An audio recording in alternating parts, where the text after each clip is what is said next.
स्वर्णकार समाज के मेरे सभी सम्मानित मित्रों, आप सबको सत्यमेव जयते। मित्रों, आज मैं जिस घटना का जिक्र करने जा रहा हूं वह घटना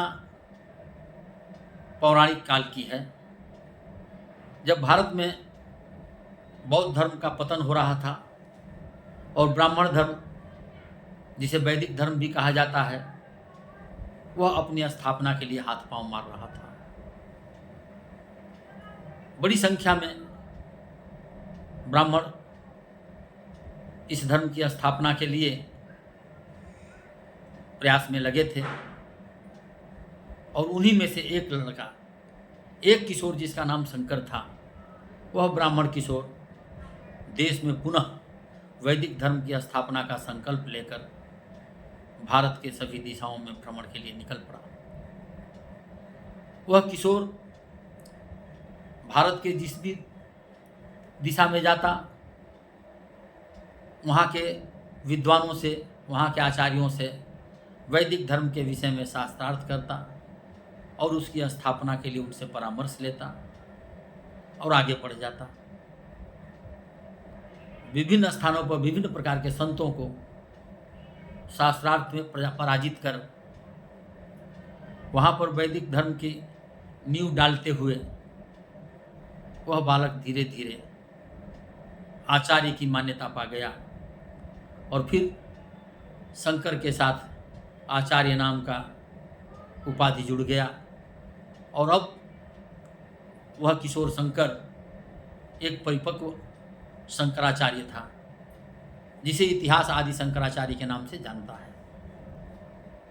सभी दिशाओं में, विशेषकर भारत के 4 स्थानों पर 4 धामों की स्थापना करते हुए 4 पीठ बनाया और वहाँ पर अपने प्रतिनिधि शंकराचार्यों को स्थापित किया।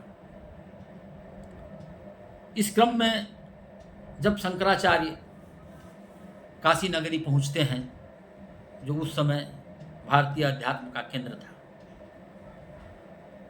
और एक प्रसिद्ध तीर्थस्थल भी था, क्योंकि काशी के बारे में यह मान्यता है कि काशी दुनिया से अलग है, काशी इस धरती से ही अलग है। वो शेषनाग के सर पर नहीं, वो शंकर के त्रिशूल पर बसी है, जग से न्यारी काशी।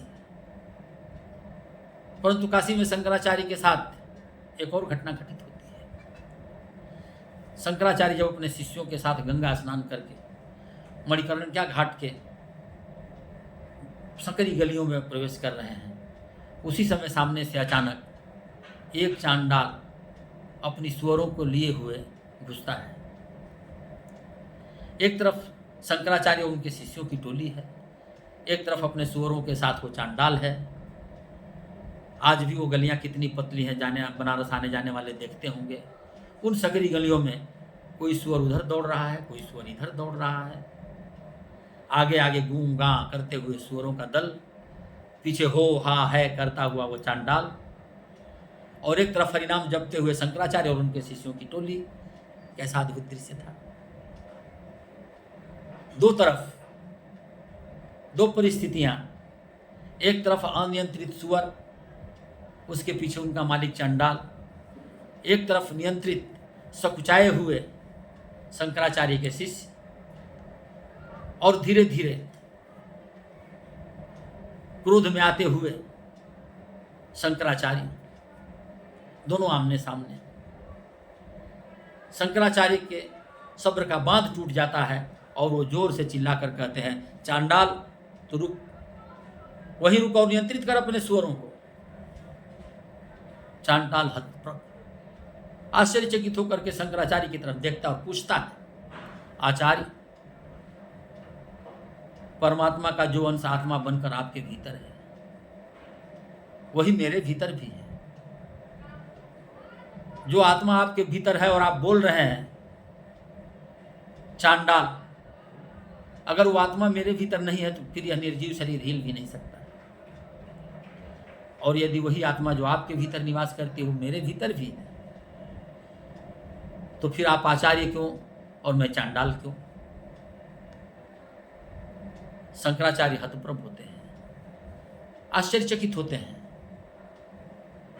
एक तरफ भारत की सभी दिशाओं में शास्त्रार्थ विजेता शंकराचार्य, और एक तरफ एक चांडाल जो उस काल में जिसका शिक्षित होना भी पाप था, गुरुकुल में जिसका प्रवेश भी वर्जित था, और शास्त्रों की तो बात ही छोड़िए, शास्त्रों की कोई ऋचा उसके कान में अगर चली जाए तो उसमें गर्म शीशा उड़ेल देने का भी सजा होती थी। ऐसे में वो चांडाल प्रश्न कर रहा है शंकराचार्य से कि जो आत्मा आपके भीतर है वो मेरे भीतर भी है, तो आप आचार्य क्यों, मैं चांडाल क्यों? और यदि नहीं है तो फिर आप आदेश किसको दे रहे हैं? यह न सुन सकता है शरीर, न हिल सकता है। शंकराचार्य पुनः क्रोधित होकर कुछ और जोर से बोलते हैं, और उनके शिष्य भी उनका साथ देते हैं कि चांडाल, तूने कभी शास्त्रों को सुना नहीं है। शास्त्रों के अनुसार यदि एक ही मार्ग पर एक साथ कोई ब्राह्मण आचार्य और कोई चांडाल आ जाए तो चांडाल को चाहिए कि वो एक तरफ हट जाए और उस ब्राह्मण आचार्य को जाने का मार्ग दे। एक ही रास्ते पर चांडाल और ब्राह्मण का सामना होने पर चांडाल को रुक जाना चाहिए और आचार्य को पहले जाने का मार्ग देना चाहिए।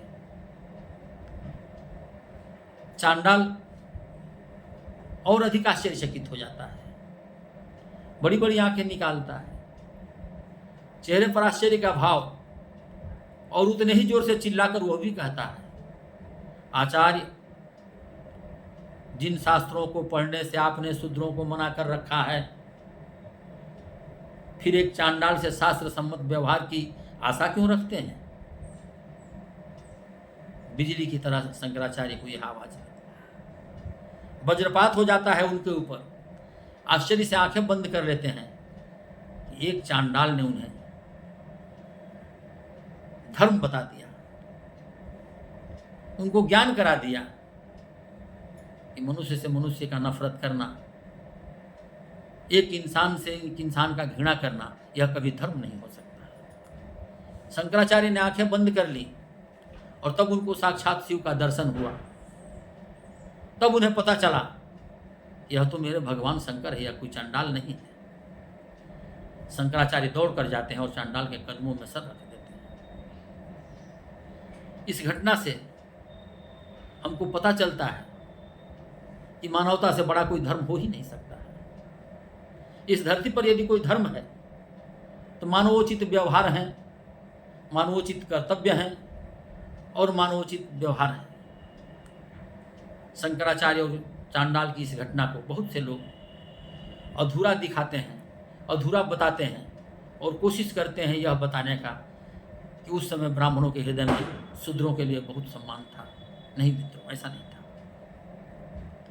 वरन ये कहें, यह शूद्रों के सम्मान का प्रारंभ था।